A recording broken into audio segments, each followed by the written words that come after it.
রাজ্যে শিল্প উদ্যোগীদের আগ্রহ বাড়ছে।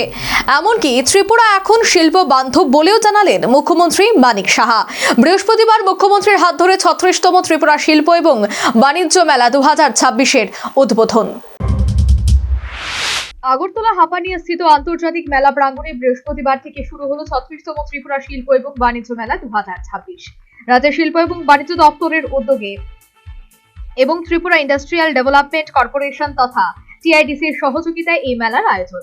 রাজ্যের শিল্প উন্নয়ন, বিনিয়োগ আকর্ষণ এবং কর্মসংস্থানের লক্ষ্যে এই মেলাকে বিশেষ তাৎপর্যপূর্ণ বলেই মনে করা হচ্ছে।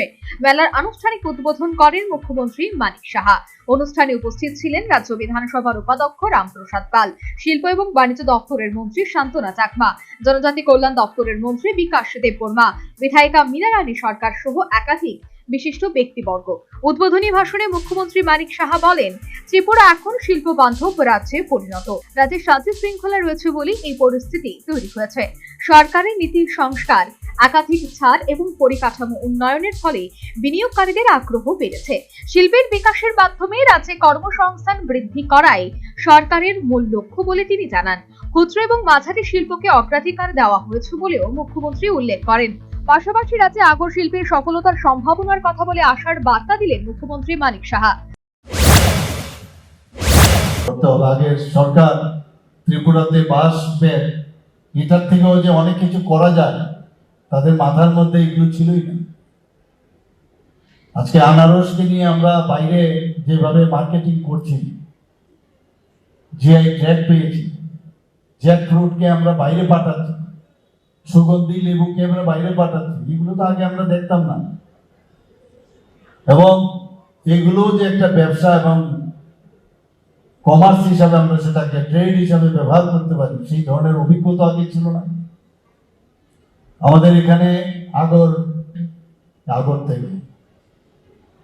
এবং সেই আগরকে নিয়ে মাননীয় প্রধানমন্ত্রী যে বারবার বলছেন যে ত্রিপুরার আগামী দিনে আগর কে সামনে নিয়ে প্রায় 2000 কোটি টাকা আমরা সামনে টার্গেট নিয়েছি। তো এইগুলো কিন্তু আগে আমরা কোনোদিন শুনিনি।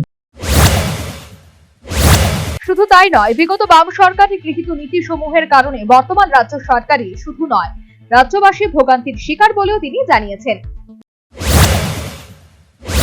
যারা এই সরকারকে চালিয়েছে সেখানে আমরা কি দেখলাম যে কোথায় কোথায় এখনো আমরা যে হাইকোর্টে হোক, সুপ্রিম কোর্টে হোক বা বিভিন্ন কোর্টে আমাদের হারছি, সেই কারণ তাদের যে পলিসি, তাদের যেভাবে চিন্তা ভাবনা করতো সরকার চালাতে গিয়ে যে ধরনের বুদ্ধিমত্তার প্রয়োজন ছিল, তার মধ্যে আমরা দেখছি যে একেবারে ভুল পথে চলেছে।